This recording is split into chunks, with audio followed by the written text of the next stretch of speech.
Good evening. Oregon's District 1 Amateur Radio Emergency Service Net is now in session. This is your net control station, Kilo 1, Charlie Hotel November. My name is Jeremy, and I'm located in Portland, Oregon.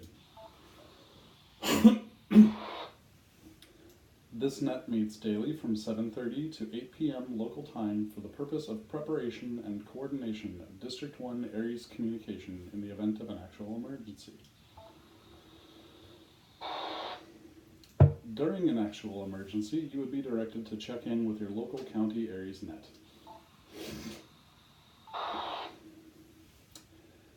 Our primary repeaters are the 147.32, 442.325, 444.125, and 147.04 MHz linked repeaters, all having a 100 Hz tone, and the 146.72 MHz repeater on Wiki Up Mountain with a 114.8 Hz tone. We also have an alternate repeater on 146.84 MHz.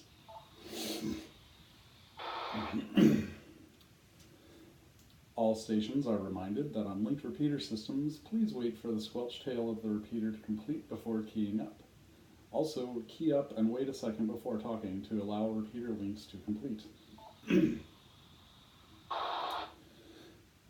All traffic will be accepted and should be in correct NTS form. Emergency traffic will be handled at any time.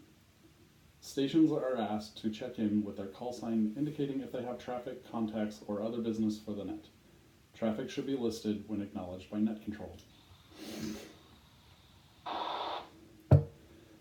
Stations are reminded that compliance with the FCC rules Part 9.7 for the Amateur Radio Emergency Service require a station to transmit its assigned call sign on its transmitting frequency at the end of each communication and at least every 10 minutes during a communication.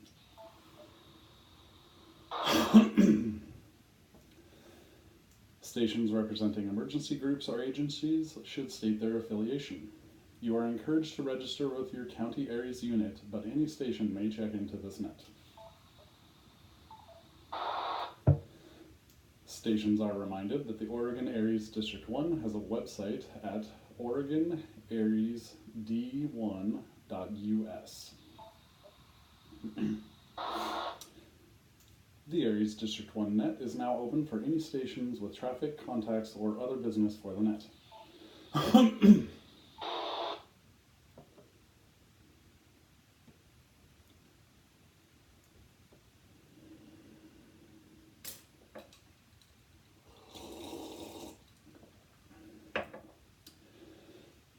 The net will now take check-ins from stations that need to secure early.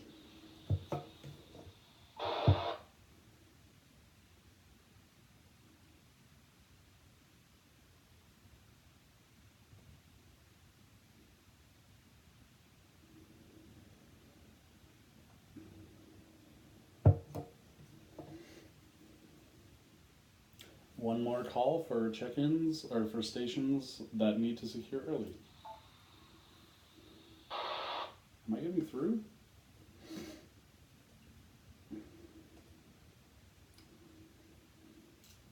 Hearing none, the net will now take check-ins from stations on Echolink. I'm reaching the repeater.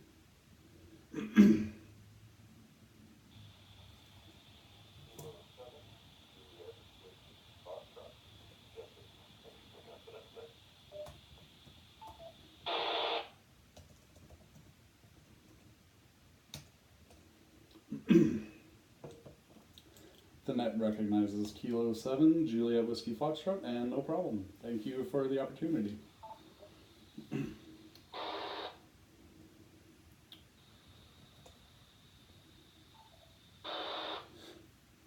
The District 1 net is now open for check-ins from ARES ECs, AECs, emergency managers, District 1 net manager, assistant net manager, and liaison stations to served agencies or other nets.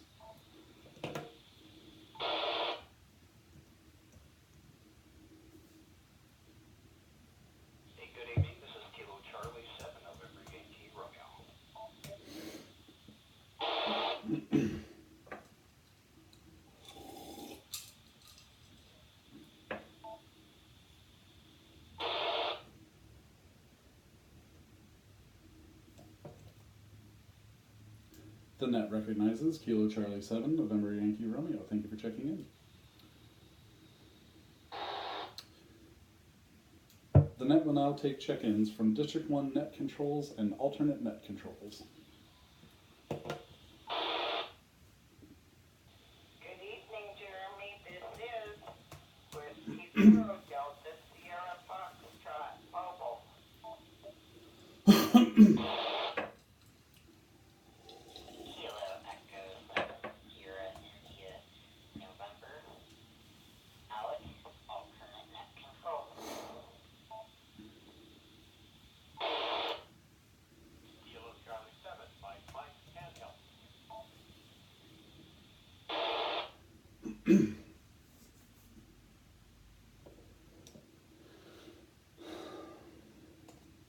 The net recognizes Whiskey 0 Delta Sierra Foxtrot, Kilo Echo 7 Sierra India November, and Kilo Charlie 7 Mike. Thank you all for checking in this evening. The net will now take check-ins from stations in District 1 from Clackamas, Clatsop, and Columbia counties.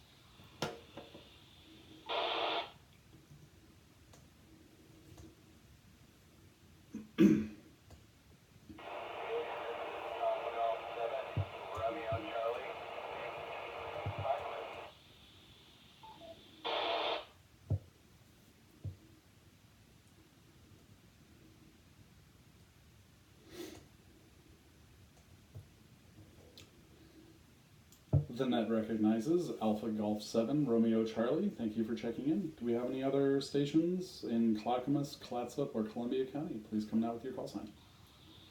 Good evening. This is Whiskey 7, Mike Tango Lima, Gladstone, Clackamas County.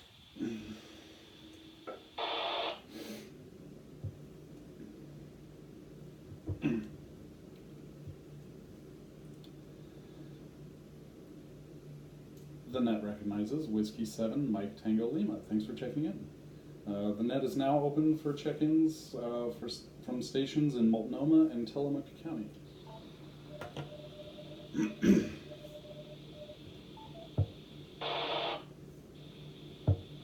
Golf 7, Quebec Alpha Charlie, Brian, Multnomah County. And then Candy. November 6, Delta Victor India, Multnomah County. Kilo Golf 7, Sierra Echo Uniform Bill, Multnomah County. Connected KD7DRS. And this is Kilo Delta 7, Delta Romeo Sierra, Daniel, Beaver, Oregon, Tillamook County, on Echo Link. Perfect timing, Daniel.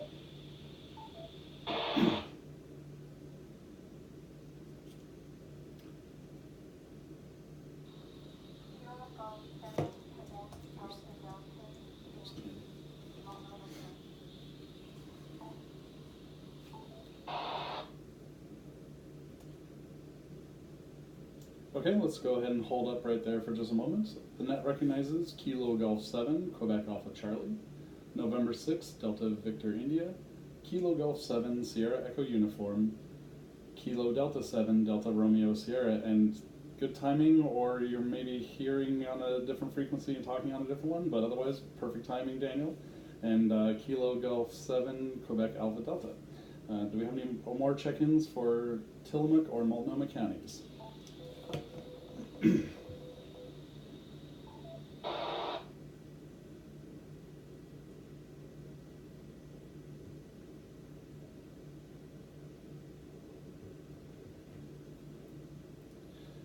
The District 1 net is now open for stations in Washington County.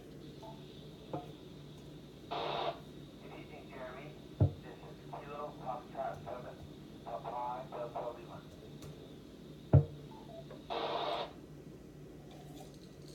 November 7th, November Julian Alpha, Cannon Law. Kilo India 7, Echo Mike Victor, Scott, Forest Grove. Kilo Echo 7, Charlie Fox, Gerard, Beaverton,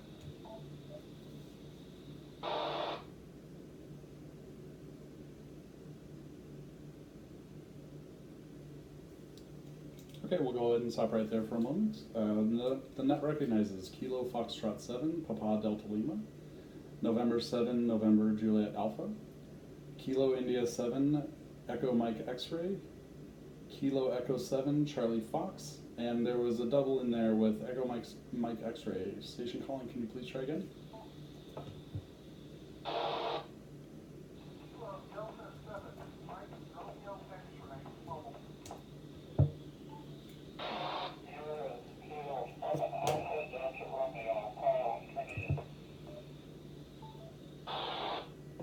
Maybe it was two doubles.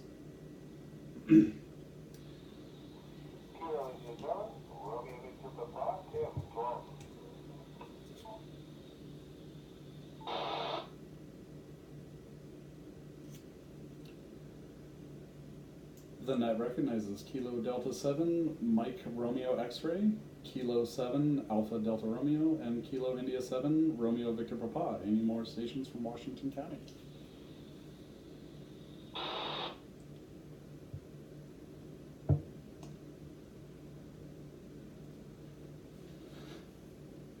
The net is now open for stations outside of District 1 inside the state of Oregon. Well, this is Kilo Echo 7 Golf Bravo Foxtrot Ralph in Marion County. Good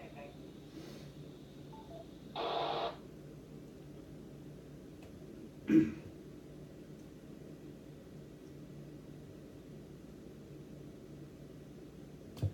The net recognizes Kilo Echo 7 Golf Bravo Foxtrot. Thank you for checking in. Any more stations from the state of Oregon?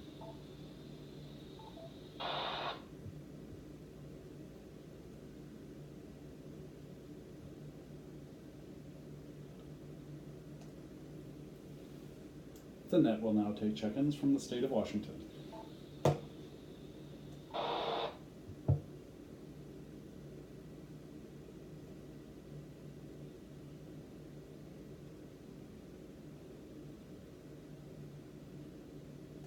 Okay.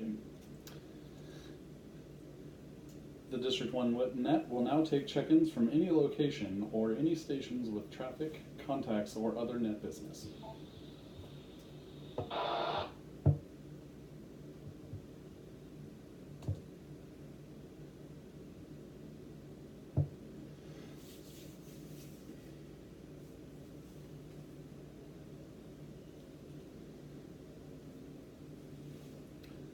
This is your net control station, Kilo 1, Charlie Hotel November, for the ARES District 1 net. This evening we will have a bit of filler material from our Assistant Net Manager, KC7NYR. KC7NYR, go ahead if you're ready, K1CHN. Okay, thank you. I'll take plenty of breaks here. Detailed topic this evening, but before we get on to that, I want to remind everyone after the District 1 net closes this evening, please join the Northwest Oregon Skyward net on this same link repeater system. It starts every Wednesday at 8:05 p.m.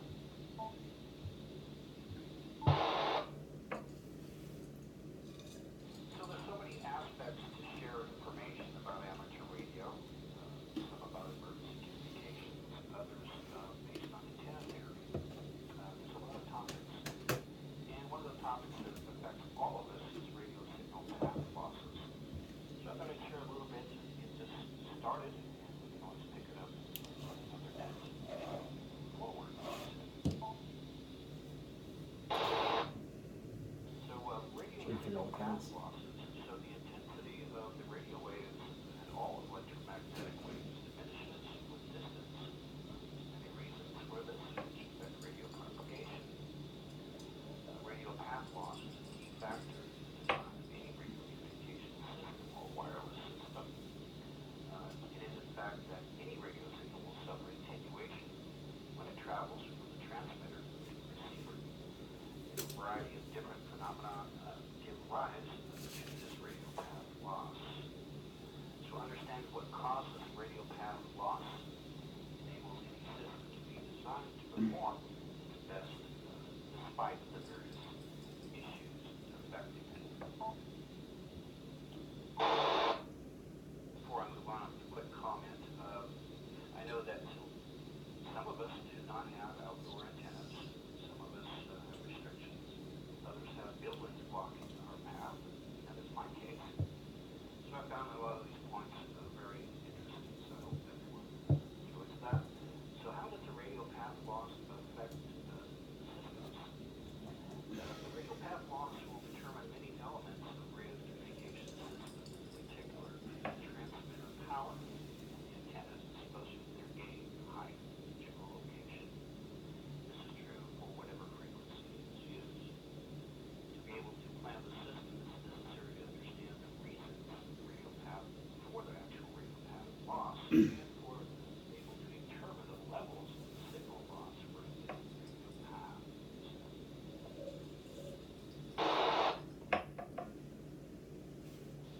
In order to, the radio path loss can often be determined mathematically. These calculations are often undertaken with varying coverage or system design activities. Of course, this depends on the knowledge of the signal propagation properties itself.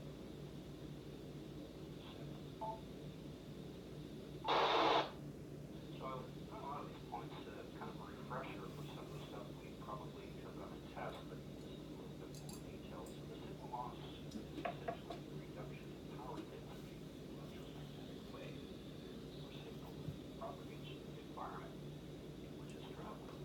So there's many reasons for the radio path loss or how they occur. It's frequent space loss, we have what's called diffraction.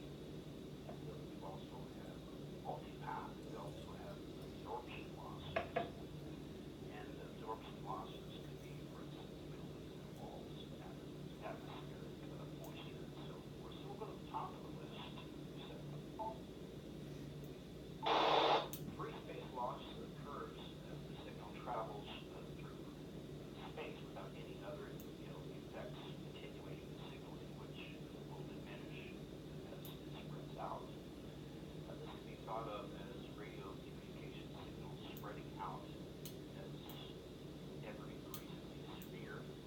So the signal has to cover kind of a wider area. Conservation of energy tells us that the energy in the area will reduce the area. It's made it worse.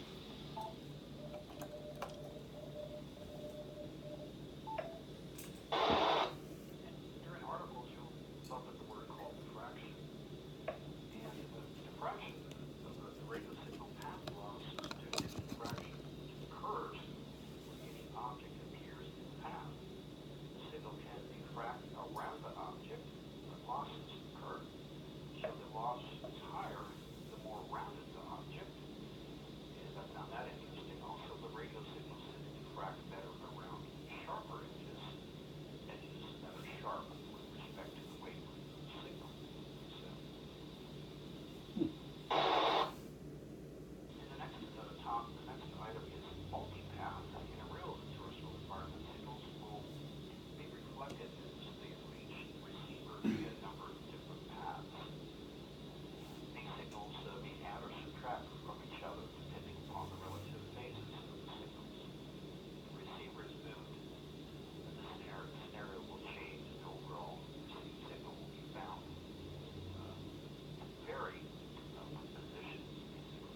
So, for instance, mobile receivers, cell phone and Bluetooth communications, and phones will be subject to the effect, which is known as the regulated fading. And that's the topic of multipath receptors.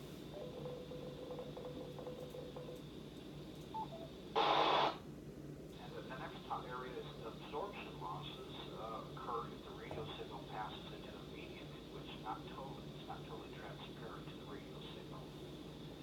There are many reasons for which this could include buildings, which I mentioned earlier, atmospheric moisture, and vegetation. So you'll notice even on 2 meter or 440 here, you'll be working a repeater or another station, and then during the winter, the fall comes, and the summer, the leaves come in, and believe it or not, the vegetation can actually affect the radio signal. That's what's happening to me. So I'll cover briefly just the buildings and walls, and then we'll pause for check-ins from the stations.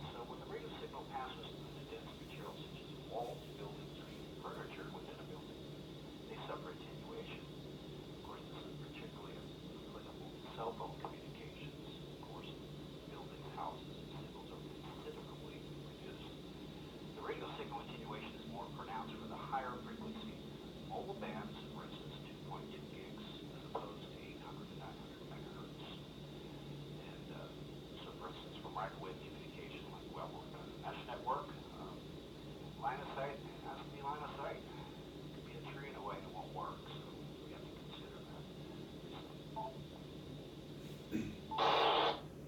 The atmospheric moisture and high microwave frequencies, the radio path loss decreases as the result of precipitation, rain, or even moisture in the air. And the radio signal path loss will be varied according to the weather conditions. All of us experience that. However, this typically only has a noticeable effect further into the microwave region. And I'll pause after vegetation and dense forest can be found in radio signals even at lower frequencies are considerably reduced. This illustrates that vegetation can produce considerable levels of radio path loss.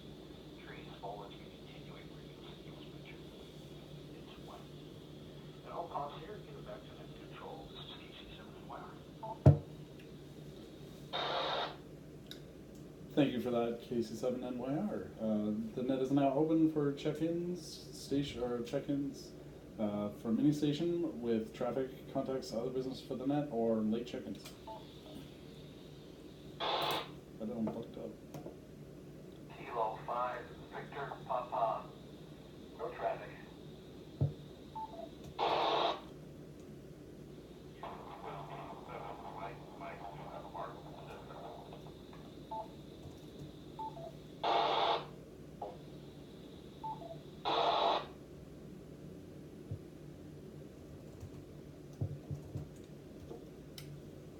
Okay, we'll hold right there for a moment. We had a couple of doubles. The net recognizes Kilo 5, Victor Papa.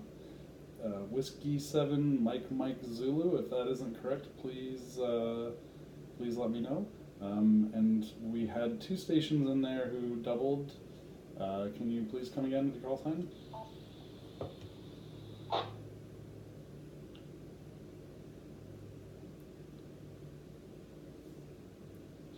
Kilo Foxtrot Delta. Romeo Juliet. Late check-in.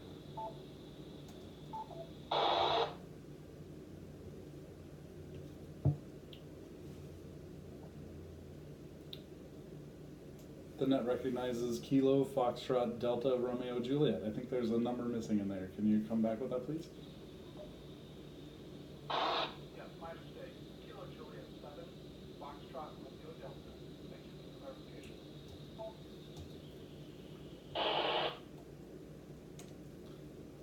And it seems I made a mistake too. The net recognizes Kilo, Juliet 7, Foxtrot, Romeo, Delta. Do we have any other stations, late check-ins, or contacts or other business for the net? Please come now.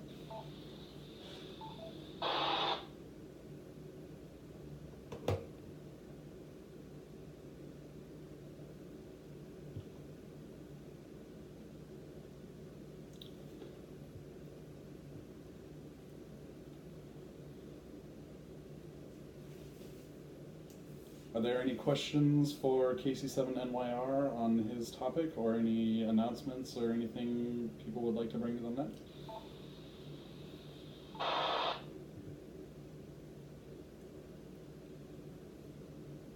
Maybe. Trying to stall for you, Mark. Sorry.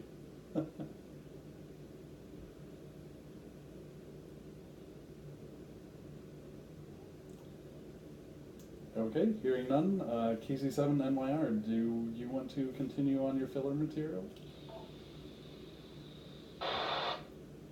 Sure enough, folks.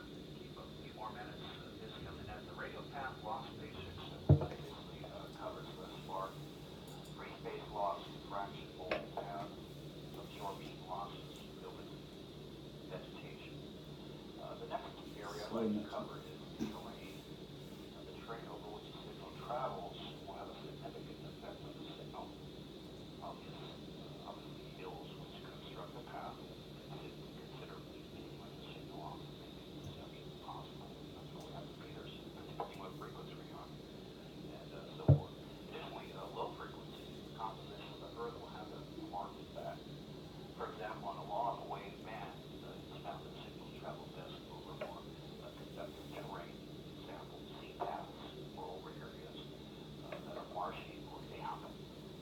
dry, sandy terrain gives higher signal attenuation, so the terrain can also affect radio propagation.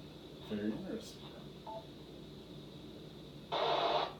Most of those who work HF know the atmosphere, but I'll cover it anyway. The atmosphere can also affect radio signals, the ionosphere, at lower frequencies, especially 30 to 50 megahertz. The atmosphere has a significant effect reflecting or correctly refracting it back to Earth. So most HF operators know all this, but that's how it covers the topic. However, when passing through some regions, especially the D region, a lesser extent E region, signals can suffer attenuation rather than reflection or refraction. Huh. This can lead to significant radio path loss. Of course, the troposphere at frequencies above 50 megahertz or more, the troposphere has a major effect refracting the signal back to Earth as a result of changing the refractive index. So, for UHF broadcasts, this can extend coverage to approximately a third beyond the horizon. The refraction can sometimes mean the signal that would normally reach a certain area may be refracted away from it. And these reasons represent some of the major elements causing signal path loss for any radio system reset.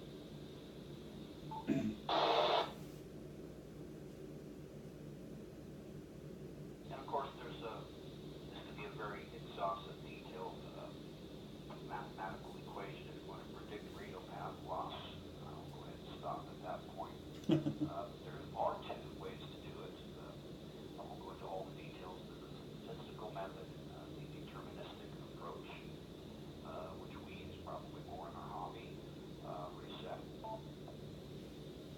The deterministic approach to a radio signal path loss and coverage prediction is the basic physical laws as basics for the calculation itself. So these methods need to be taken into consideration. All the elements within a given area, and although they tend to be more accurate results, they require more additional data and more math. In advance their complexity, they tend to be used for short-range links where the amount of required data falls within acceptable limits. So that's kind of more than I wanted to go over, but I find it a very interesting topic. A lot of things can affect our radio signals, specifically if you're on UHF or VHF. So it's a lot of fun to kind of go over this basic information. So that's all I've got tonight, this evening. Back to you, K1CH and GC7NYR.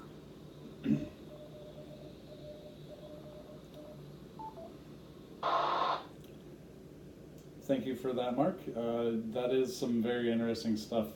The radio propagation through the atmosphere always has fascinated me, so knowing more about the nitty-gritty details and whatnot is very interesting. So thank you again for that.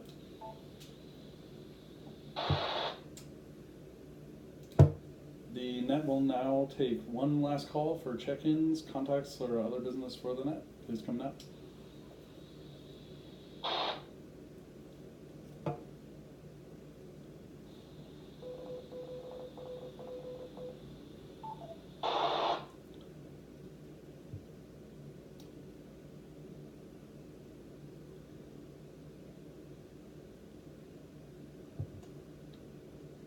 Hearing none, we'll go ahead and close it up.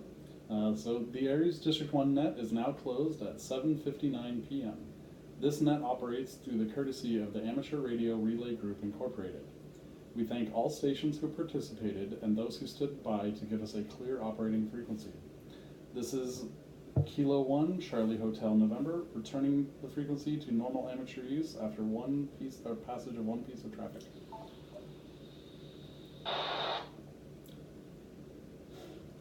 KC7NYR, K1CHN.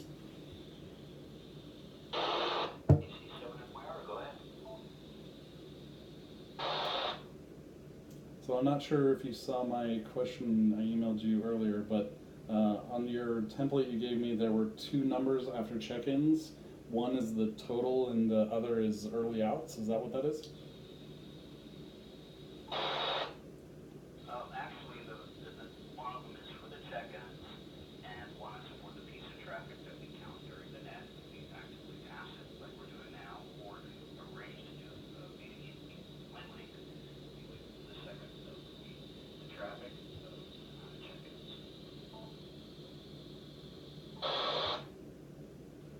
Okay, so I actually see a third number in the one you sent me. There's D1 net report check-ins, and then 39, and then 7, and then traffic 1. Just kind of curious what that 7 is, if that's a mistake.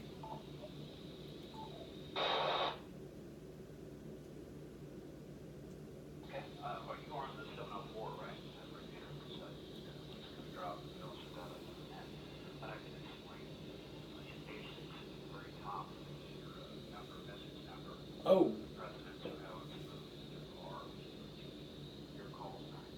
The next number would be, for instance, my example, a 7 can count to identify the actual message itself. And then your city and the date that the report was sent. You could also send this to, though I'm taking it up, I'll get it over to Hal.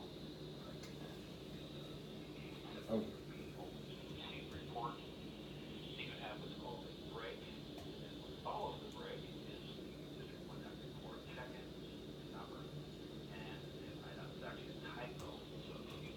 Next is traffic break sign, your name and call sign.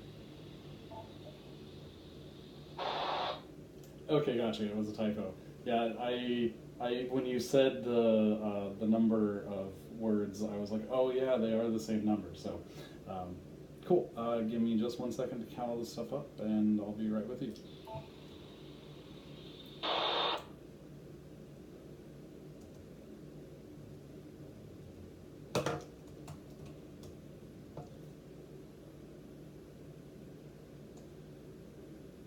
Okay, KC7NYR, are you ready to copy? We're in copy. Please copy my number 6, routine, Kilo 1, Charlie Hotel November, 8, Portland, Oregon, June 20, 2, Kilo Charlie 7, Zulu Zulu Bravo, break.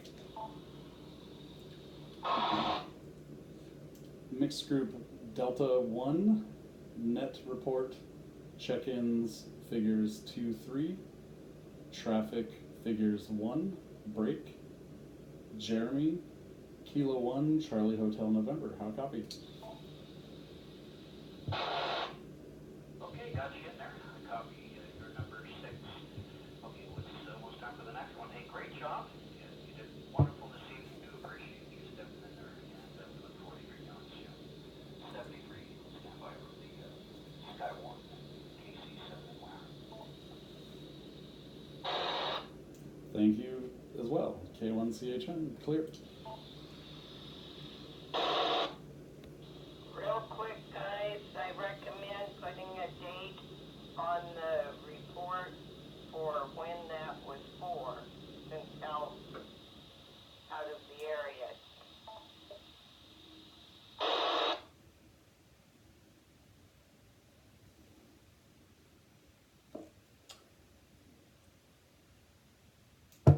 Just out of curiosity, the date it was in put into the NTS, is that not sufficient? When I put the date at the top, that's the date you sent it.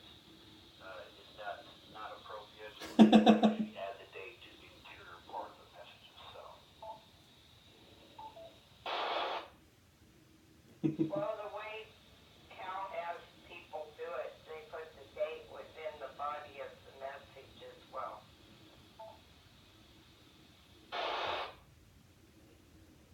Also, it's the 19th today. Oh yeah, it is. Okay, good to know. K1CHN, I know the net's starting shortly, so we can amend that at another time. I'll write it in for now, but the date that you actually sent it could be placed as Debbie said inside the body of the message. So great learning experience. Thanks everyone. I'll stand by. KC7NY on. It is the date that you did the net that goes in the body, not Right. necessarily the date from the header. Yep. And this is W0DSF. I'm looking for an alternate net controlled for tonight's Skywarn net.